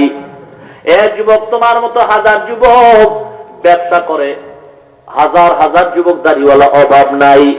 এ বেটা, তোর মতো হাজার হাজার যুবকরা স্কুলে পড়ে, দাড়ি রেখা নামাজ পড়ে। এই হাজার হাজার কলেজের ছাত্র আছে দাড়িওয়ালা নামাজি, বহু ছাত্র আছে ভার্সিটিতে পড়ে দাড়িওয়ালা নামাজি। নাই? নাই? এ যুবক, তোমার মতো হাজার যুবক আছে ব্যবসা করে, চাকরি করে। তোমার মতো হাজার যুবক হাইকোর্টে যাও, সুপ্রিম কোর্টে যাও, উকিল, ব্যারিস্টার, ডিসিও, এসপি, ওসি, অভাব নাই দাড়িওয়ালা। এ মুসলমান আল্লাহর গোলাম, আজকে তুমি মনটারে বুঝাও, তুমি কেন পারবা না? দাড়িটারে কামাইছো মনে করছো এটা বুঝি একটা কোনো গুনাহ হয় না, অথচ দাড়ি কামাইলে তার দোয়া কবুল হয় না। দাড়ি কামানেওয়ালার দোয়া কবুল। দাড়ি কামানেওয়ালাদেরকে সালাম পর্যন্ত দেওয়া নিষেধ করছেন নবী। কত কঠিন কথা! কারণ সে তো কবিরা গুনাহ করে, ফাসিক। দাড়ি কামানেওয়ালার পিছনে নামাজ পড়া মাকরু তাহরিমি। এ দাড়ি কামানেওয়ালার আমলনামায় 24 ঘন্টা ফেরেশতারা গুনাহ রাখে। তুমি নামাজের মসজিদে গিয়ে তওবা করছো, মুনাজাত ধরছো, অথচ তুমি কেমন লোক জানো? তুমি বাথরুমে যাও, বাজারে যাও, বাবার সাথে কথা বলো, ফেরেশতারা, নবী বলেন, দাড়ি কামানেওয়ালাদের আমলনামায় ফেরেশতারা 24টা ঘন্টা অনবরত আমলনামায় গুনাহ লিখতেই থাকে। বৈজ্ঞানিকরা বলে দাড়ি কামানেওয়ালাদের 3 মুসিবত। 1 নাম্বার মুসিবত, চোখের পাওয়ার থাকে না। এ যুবক, চোখের পাওয়ার আছে মোটো? এ যুবক, চোখের পাওয়ার নাই, বৈজ্ঞানিকরা কয়, আমগো কথা তো মানো না, শোন বৈজ্ঞানিকরা কয়। বৈজ্ঞানিকরা বলছে দাড়িওয়ালা দাড়ি কামানেওয়ালাদের 2 নাম্বার মুসিবত, যৌবনের শক্তি থাকবে না। এ আছে যুবকের গোষ্ঠী, এ তোদের তো যৌবনও নাই, যাও আছে ঔষধ ছাড়া টিকে না। যুবক একটু অন্তরকে বুঝা রে। বৈজ্ঞানিকরা বলে দাড়ি কামানেওয়ালাদের 3 নাম্বার মুসিবত, অকালে মরণ হয়, অসময় মরণ হয়, হাতে ঘাতে মরণ হয়। পত্রিকার দিকে তাকাও, প্রত্যেকটা দিন যুবকদের মরণের খবর বেশি। এ উজানি এলাকার মুসলমান, এ যুবক ভাই, অথচ অতীতের ইতিহাস কত চমৎকার। 3 দিন 4 দিন পর্যন্ত খানা পায় না, এরপর আল্লাহর গোলাম আল্লাহকে ভুলে না। আর আজকে তুমি যৌবনের চাহিদা পূরণের জন্য দাড়ি কামাও, এত বয়ান হয়, এই যে এত কথা বলা হয়, আর সকলের হেদায়েত কিন্তু হবে না। এ যুবক ভাই, কয়দিন আর দুনিয়ায় থাকবা? এ তোমাদের মতো কত যুবক অন্ধকার কবরে চলে গেছে। এ কচুয়া ধামালুয়া গ্রামের ঘটনা, 8 বছর পর্যন্ত মালয়েশিয়া চাকরি করছে, 8 বছর পর্যন্ত চাকরি করিয়া বাংলাদেশে আছে 1 মাসের ছুটি নিয়া। মায়ের জন্য মালয়েশিয়া থেকে মনে আদর করে একটা কাপনের কাপড় আনছে, নিয়ত করছে মায় বুড়া কোন দিন জানি কবরে যায়, আমি সুন্দর একটা কাপড় নিয়ে যাই। 1 মাস ছুটি শেষ, এবার মালয়েশিয়া রওনা হয়। যখন কিছু দূর গাড়িটা টাইনা গেছে, হঠাৎ পেট ব্যথা শুরু হয়ে গেছে। মা ঘরে বয়ে কান্দে, আল্লাহ আমার সন্তানকে তুমি মাফ করে দাও। এ মুসলমান ইমানদার, তোর মা তোর জন্য দোয়া করে, তুই তো দেখো না, তুই তো ঘুমাও, তোর মা ঘুমায় না। মা সন্তানের জন্য দোয়া করে। দেখছো 4 ভাই 5 বোন, 1 ভাই অসুস্থ, মা কারো খোঁজ নেয় না, অসুস্থ ভাইয়ের কাছে রাত্র কাটায়, ঠিক নেই? সারাটা রাত বাবাই ঘুমায়, তোর ভাই বোন ঘুমাইছে, তোর মা ঘুমায় নাই। গভীর রাত্রে বারবার তোর কিনারায় বৈশা তাকায়, মা অসুস্থ সন্তানের কিনারায় রাত কাটায়। আর মাওলার দরবারে গোপনে চোখের পানি ছেড়ে কান্দে, আল্লাহ আমার সন্তানটারে তুমি সুস্থ বানায় দাও। এ সন্তানের জন্য কি মায়া। সন্তান পেট ব্যথা নিয়ে গাড়িটা ব্যাক করিয়া বাড়ি আসছে, বাড়ি আসতে দেরি হয়, মরতে দেরি হয় নাই। মা কাপনের কাপড় নিয়ে কান্দে, আল্লাহ এই কি তোমার খেলা? আমার সন্তান আর ছিল যে কাপন পর আমি মাকে কবরে রাখবে, আজ ওই কাপনটাই হয়ে গেল ওর জীবনের সাথী। এ মুসলমান আল্লাহর গোলাম, কয়দিন দুনিয়ার জমিনে বাঁচবারে মানুষ। এ যুবক ভাই, আল্লাহর মহব্বত অন্তরে ঢুকাও, একটু চিন্তা করো, কয়দিন আর দুনিয়ায় থাকবা? 2 দিন 3 দিন খানা নাই, দানা নাই, তারপরও আল্লাহকে বলে নাই। আজকে তুমি যৌবনের তাড়নায় দাড়ি কামাও, নামাজ পড়ো না। এ উজানি এলাকার মুসলমান, আজকে এই সব সমস্যার কারণ হলো আল্লাহর ভয় নাই, একটু মরণের চিন্তাও নাই। এই জন্য আল্লাহ পাক বলেন বারবার, মরণের চিন্তা কর, কিয়ামতের চিন্তা কর। মরণের চিন্তা যে আল্লাহর গোলাম করবে, ওর দ্বারা গুনাহ হবে না। মরণের চিন্তা অন্তরে ঢুকাও। এ যুবক ভাই, আমিও তো আপনার মতো যুবক সন্তান। আজকে এই জমিন থেকে কত মধু, কত যুবকরা নিয়ে গেল। এলাকার মুসলমান, ঘুমানোর সময় একটু চিন্তা করবা, মনটার একটু বুঝাও। ও মন, আমার মতো যুবক যদি স্কুলে পড়া দাঁড়িয়ে রাখতে পারে, আমি কেন পারবো না? আমার মতো যুবক দাঁড়িয়ে রেখা যদি কলেজে পড়তে পারে, আমি কেন পারবো না? আমার মতো যুবক দাঁড়িয়ে রেখে যদি ভার্সিটিতে পড়ে, আমি কেন পারবো না? এ ইতিহাস পড়ো না, প্রত্যেকটা দিন মুসলমানদের কি সুসংবাদ। খ্রিস্টান ধর্ম ত্যাগ কইরা মুসলমান হয়। এ মুহাম্মদ আলী কেলে কালেমা পড়ে মুসলমান হলো।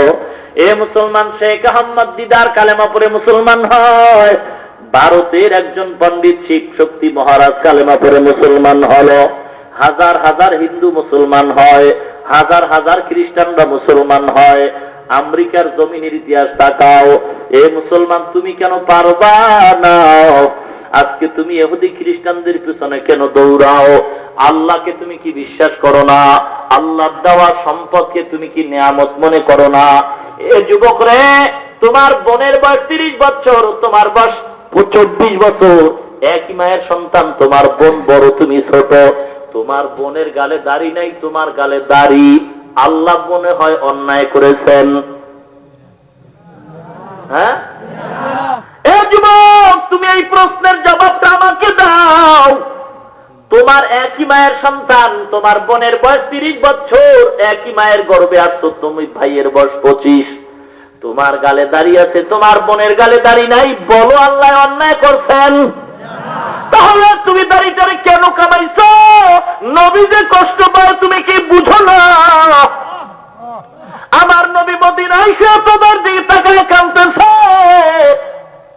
আর তুমি দাড়িটারে কামাইছো। বলো কি উপকার হয়েছে? বলো দুনিয়াতে দাড়ি কামাইয়া তুমি কি সম্মান পাইছো? বলো গো, এ দুনিয়ায় দাড়ি কামানের মধ্যে কি শান্তি আছে? বলো। এ মুসলমান, আল্লাহর রহমতে যারা দাঁড়িয়ে আছে, যারা টুপি মাথায় দেয়, বলো এই দাড়ির কারণে কি তারা অশান্তিতে আছে? প্রমাণ দাও। আর দাড়ি না রাখার কারণে শান্তিতে আছো কিনা আমাকে প্রমাণ দাও। আমি চ্যালেঞ্জ করে বলবো, দুনিয়ার জমিনে আল্লাহর কসম করে বলি, ভুল হবে না, দাড়ি আর টুপি আলারা শান্তিতে আল্লাহ যেমন রাখছেন, দুনিয়ার আর কেউ এমন শান্তিতে নাই। এ বেটা, আজকে র্যাবের মধ্যে যার দাঁড়িয়ে আছে হাফেজ, ওর সম্মান বেশি। খোঁজ নিয়ে দেখ। পুলিশের চাকরি করে যার দাঁড়িয়ে আছে তার সম্মান বেশি, সবাই তারে সালাম দেয়। দেখ বেটা, এই ডিসি এসপির মধ্যে যার দাঁড়িয়ে আছে, হোম না টিওনো চাকরি করে। আমার একদিন বয়ানে সভাপতির মঞ্চে বসে সে কসম খায় বলে, আমার জীবনে আমি একটা টাকা ঘুষ খাই নাই, যদি কেউ প্রমাণ দিতে পারো এখন কানে দুইরা চাকরিটা ছেড়ে দিব। আল্লাহ চালায় না তারে? চালায় না? এ মুসলমান গো, আল্লাহ কি দয়া! ও অথচ যারা দাড়িটা কামায় আর দুনিয়া চায়, আসলে ওরা দুনিয়াও পায় না। ফসলাত দুনিয়া ওয়াল আখিরা, ওরা দুনিয়ায় অপমানিত, পরকালে তো সীমাই নাই। এ যুবক ভাই, পায়ে হাত দিয়ে বলে যাই, কয়দিন দুনিয়া থাকবো জানি না। আমার আদরের ভাইজান আইনুদ্দিন আল আজাদ অন্ধকার কবরে ঘুমায়। কত অল্প বয়সে দুনিয়া থেকে বিদায় হয়ে গেছে। কয়দিন আর দুনিয়ায় থাকবা? এ যুবক ভাই, পায়ে ধরে ক্ষমা চাই। সম্মান দেওয়ার মালিক আল্লাহ। একটু ঘুমানোর সময় মনটারে বুঝাইও, মন আমার মতো যুবক দাঁড়িয়ে রেখে যদি নামাজ পড়তে পারে, র্যাবের চাকরি করে, ব্যবসা করে, কৃষিকাজ করে, ড্রাইভারি করে, দোকানদারি করে, কর্মচারীগিরি করে, আমি কেন পারবো না? আমার কপালটা বোধহয় পুড়িয়া গেছে। এ যুবকরে, সকলের কপালে হেদায়াত নাই। সম্মানের মালিক আল্লাহ, রিজিকের মালিক আল্লাহ, হায়াত মউতের মালিক আল্লাহ। এ যুবক ভাই, সকলের কপালে কিন্তু হেদায়াত আসবে না, সবাই জান্নাত পাবে না। এ যুবক, আল্লাহর মহব্বতে নবীজির কলিজায় আর কোনদিন আঘাত দিবা না। আজকে তোমার নবীরে কলিজায় আঘাত দিয়া তুমি কি শান্তিতে ঘুমাও? আজকে তোমার কারণেই তো আমাদের নবীর বদনাম হয়, তোমার মতো যুবকের কারণেই তো ইসলামের বদনাম হয়। আমার নবীরে সন্ত্রাস বলে গালি দেয়। আজকে যদি তুমি দাড়িওয়ালা হইতা, নামাজি হইতা, তাহলে তোমার সামনে নবীরে গালি দিয়া কেউ দাঁড়ায় থাকতে পারতো না। আজকে তোমার সামনে নবীরে গালি দেয়, আলেম ওলামারা ফিরাইতে যায়, তুমি একটু চিন্তাও করো না। এ মুসলমান যুবক ভাই, পায়ে হাত দিয়ে অনুরোধ করে যাই, দুনিয়াতে কয়দিন থাকবো আপনি থাকবেন জানা নাই, আপনারও আমারও। এই জন্য আল্লাহর ওয়াস্তে আল্লাহর দরবারে খাঁটি অন্তরে তওবা করিয়া, কে হাতটা উঠাইয়া খাঁটি অন্তরে তওবা করবা, জীবনে আর কোনদিন নবীর কলিজায় আঘাত দিয়া দাড়ি কাটবো না, আজকে থেকে আমি ওয়াদা করলাম আমি দুনিয়ায় থাকি আর মরিয়াই যাই, আমার আল্লাহ যেদিন কবরে নিবেন আমি চলে যাব। মা বাবা আমার আপন না, দুনিয়াতে কেউ আপন নয়, আমার আপন হলেন আমার আল্লাহ। এ যুবক ভাই গো, হেদায়েতের মালিক আল্লাহ। কপালে যার হেদায়েত থাকবে সেই পাবে, যার কপালে হেদায়েত আসবে না সে পাবে না। কোন যুবক পারবা আল্লাহর আদালতে হাতটা উঠাইয়া? খাঁটি অন্তরে মুনাফিকি না, ধোঁকাবাজি না, লজ্জারও কিছু নাই, বরং দাড়ি না থাকাটাই লজ্জার ব্যাপার, ঠিক কিনা? এই মুসলমানের জন্য দাড়ি না থাকাটা লজ্জা না? কথা বল না কেন? তুমি দাড়ি কামায় মুসলমান দাবি করো, তোমার তো লজ্জায় মুখ ঢাইকা রাখা দরকার। আর তুমি দাড়ি কামাইয়া খুব অহংকারী করো না, খুব অহংকার। এ মুসলমান ইমানদার, দাড়ি কামাইয়া মুসলমানের সমাজে বসবাস করা লজ্জার ব্যাপার। আর তুমি এখন দাড়ি রাখতে লজ্জা করো, দাড়ি কামাইতে লজ্জা হয় না।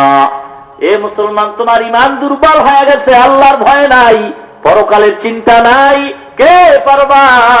এই যে এত লোক এখানে বসা, সবাই কিন্তু হেদায়েত পাবে না, সবাই কিন্তু নামাজি হবে না। এই যুবকরে কে পারবা? আল্লাহর মহব্বতে দেখি কার আল্লাহ হেদায়েত দান করেন। একটা লোক যদি দিনের পথে আসে, এটাই হবে আমাদের নাজাতের ফয়সালা। কে পারবা? হাতটা উঠাইয়া ওয়াদা করবা জীবনে কোনদিন আর দাড়ি আঘাত করবা না। কে পারবা? হাত সোজা করো। নারায়ে তাকবীর। হাত সোজা, হাত সোজা, সোজা করেন। এ সোজা করেন হাত, আল্লাহ দেখতেছেন, হাত সোজা করেন, কোনো কথা নাই। এই আমার দিকে তাকান। যদি কেউ মুনাফিকি নিয়ত নিয়ে থাকেন, আল্লাহর রাস্তায় হাত নামান, নাইলে হাত বাঁকা হয়ে যাবে। মুনাফিকি নিয়ত থাকলে হাত নামা। মাওলার সাথে বাটপারি চলে না, কিন্তু সাবধান, হাত বাঁকা হয়ে যাবে। আর যারা নিয়ত খাঁটি, হাত সোজা করো, সোজা করো। আয় আল্লাহ, আপনি এটা দিয়ে টাকা দেখেন, ওয়াদা করতেছে আর জীবনের দাড়ির মধ্যে আঘাত করবেন। আল্লাহ, আপনি কুদরতি হাত দিয়া কবুল করে নেন আল্লাহ। আয় আল্লাহ তাআলা, দুনিয়ার জীবন শান্তির ব্যবস্থা করেন আল্লাহ, পরকাল জীবন শান্তির ব্যবস্থা করেন আল্লাহ, কামাই রুজিতে বরকত দান করেন আল্লাহ, লেখাপড়ার জীবনে সফলতা দান করেন, চাকরির জীবনে সফলতা দান করেন। আয় আল্লাহ তাআলা, বিপদে ধৈর্য ধারণ করার তৌফিক দান করেন। আয় আল্লাহ তাআলা, নবীজির খাঁটি উম্মত হিসেবে কবুল করেন, ঈমান এবং নেক আমল অবস্থায় কবরে যাওয়ার তৌফিক দান করেন, বলেন আমিন। এই বেটা, দাড়ি না থাকলে সে মুসলমানের সমাজে মুখ দেখানো, এটা নির্লজ্জের পরিচয়। অথচ দুঃখ লাগে, বাংলার জমিনে কত পীরও পাওয়া যায় দাড়ি নাই, ঠিক কিনা বলো? যে পীর দাবি করবে, দাড়ি থাকবে না, টুপি থাকবে না, সুন্নত থাকবে না, পাগড়ি থাকবে না, নামাজ থাকবে না, ও পীর দাবি করা ভণ্ডামি। ও পীর নয়, ও নবীদের দুশমন, ইহুদির দালাল, ঠিক কিনা বলো? চরম বদমাইশ, বেয়াদব। মুসলমানের নবীর সুন্নত, নবীর উম্মতের সাইনবোর্ড দাড়ি, নবীর খাঁটি উম্মতের সাইনবোর্ড হলো টুপি, জামা। অথচ তুমি উম্মতের একজন ধারক বাহক দাবি কইরা, পীর দাবি কইরা দাড়ি রাখবা না, এটা তো একটা আশ্চর্যের কথা। পীর হইয়া যদি কেউ দাড়ি না রাখে, পীর দাবি করে টুপি পরে না, পীর দাবি করে নামাজ পড়ে না, পীর দাবি করে পর্দা করে না। এ নবীজি পর্দা করছেন কিনা বলেন? তোমাদের যদি কোনো যুক্তি থাকে, তাহলে বুকের পাটা নিয়ে সামনে আসো, পিছনে কুত্তার মতো ভেউ ভেউ করো কেন? কোরআন হাদিস নিয়ে সামনে আসো, আর না হয় তওবা করো। কি করো? দাড়ি কাটনেওয়ালা জিন্দিগিতে কোনোদিন পীর হতে পারে না, বেপরদাওয়ালা কখনো পীর হতে পারে না, বিড়ি পান করনেওয়ালার গোষ্ঠী পীর হতে পারে না, দাড়ি কামানেওয়ালার গোষ্ঠী পীর হতে পারে না, গাঞ্জাখোর এই সমস্ত কৃতির লোক কোনদিন পীর দাবি করার অধিকার, যদি করে দুনিয়ায় শাস্তি যা তো পাবেই, পরকালের শাস্তি তো মাপ নাই, ঠিক কিনা? এই অতীতের ভালো ভালো পীর যারা ছিলেন, একটা ইতিহাস দেখাও যে কোন পীর সাহেবের দাড়ি ছিল না। আছে? আমানত শাহ রহমতুল্লাহ আলাই, খাজা মঈনুদ্দিন চিশতি রহমতুল্লাহ আলাই, পীরজি হুজুর শাহজালাল রহমতুল্লাহ আলাই। ভালো না খারাপ?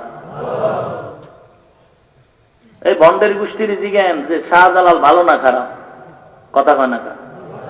আপনারা কি মনে করেন? ভালো। কেমন ভালো? যে আল্লাহর মোহব্বতে এত পাগল হইছে জীবনে বিয়েই করে না।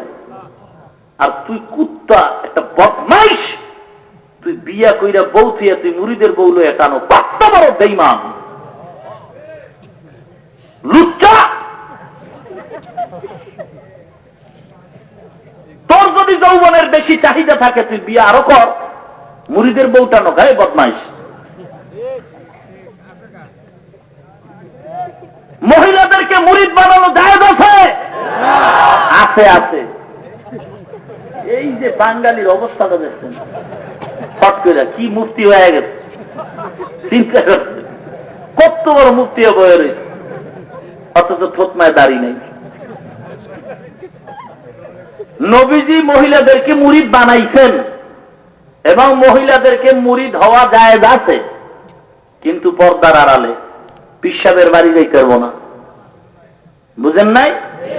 আর ওই লুচ্চায় কয় তোর বউ যদি কাছে না আনো তাহলে তোর মারে ক্ষতি পাবি না। কত বড় বেয়াদব! দাড়ি নাই, টুপি নাই, সুন্নত নাই, পোস্টার লাগায় বিশ্ব অলি। হ্যাঁ, বিশ্ব অলি। অলির এক অর্থ হইল দোস্ত। অলির এক অর্থ কি? দোস্ত। তাহলে শয়তানের দোস্ত হইতে পারে, আল্লাহর দোস্ত হতে পারে না, ঠিক কিনা? আবার লাল গামছা পেঁচায়, কত বড় আহাম্মক! পেঁচায় আসলে ভালোই। এরা লাল কাপড়ের নিশান নেয় কেন? বলে লাল সংকেত, এটা জাহান্নামের আলামত। কিয়ামতের ময়দানে ভণ্ডদের জিজ্ঞাসা করবে, এই তোরা ভণ্ডের সাইনবোর্ড লাগাইয়া এরপরে মানুষকে ভণ্ডামি করাইছো কেন? ভণ্ড পীরেরা বলবে, আল্লাহ আমারে আযাব দাও। ওদেরকে জিজ্ঞাসা করো, আমি তো লাল নিশান টানায় সংকেত দিছি, আমার দরবার আবি না, জাহান্নামের সংকেত আছে। ও কেন আইলো?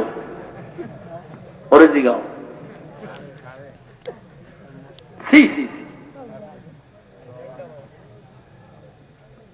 দাড়ি কামাইলে কোনো ফায়দা হয় কিনা বলো, একটা প্রমাণ আছে নাকি? অথচ দাড়ি কামাইলে নবীজি কষ্ট পাইতেছেন, তো নবীরে কষ্ট দিয়া সে কোনোদিন পীর হতে পারে? কথা বলেন। কোরআন হাদিস যদি তোমরা কোথাও পাইয়া থাকো দেখাও, আমরাও দাড়ি কামাবো, অসুবিধা কি? কোরআন হাদিসে যদি থাকে বলো। কোরআন হাদিসে যদি থাকে যে মুরিদের বউর সাথে দেখা দেওয়া যায় বলো, আমরাও করি। কোরআন হাদিসে যদি থাকে পীরের দরবারে পীরের পায়ে সেজদা দিলে অসুবিধা নাই বলো, দেখাও, আমরাও করি। কি বলেন? ঠিক কিনা? আফসুস, আল্লাহ সবাইকে হেদায়েত দান করুন। আরো জোরখানা আমি।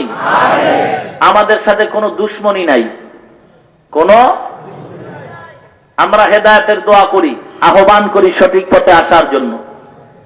কিন্তু ইসলামের বদনাম করবা আর মাস্তানি করবা এই সুযোগ তো দেওয়া হয় নাই, ঠিক কিনা? হয়তো সঠিক পথে থাকো আর না হয় চুপ করে ঘরে থাকো, কিন্তু কোন মানুষকে তুমি ক্ষতি করবা ইসলামের ভিতরে দাবি কইরা, এই সুযোগ দেওয়া হবে না, ঠিক কিনা? আল্লাহ সবাইকে বুঝ দান করুন, বলেন আমিন। আল্লাহর কাছে দোয়া করব আমরা। বহু কষ্ট করে আপনারা এসেছেন, দ্বীনের মহব্বতে এখানে আসছেন। আল্লাহর দরবারে এই কেউ উঠবেন না। 2 ঘন্টা 3 ঘন্টা বয়ান শোনার পরে 5 মিনিটের মোনাজাত দিয়া না যাওয়া, এটা কপাল পোড়ার পরিচয়।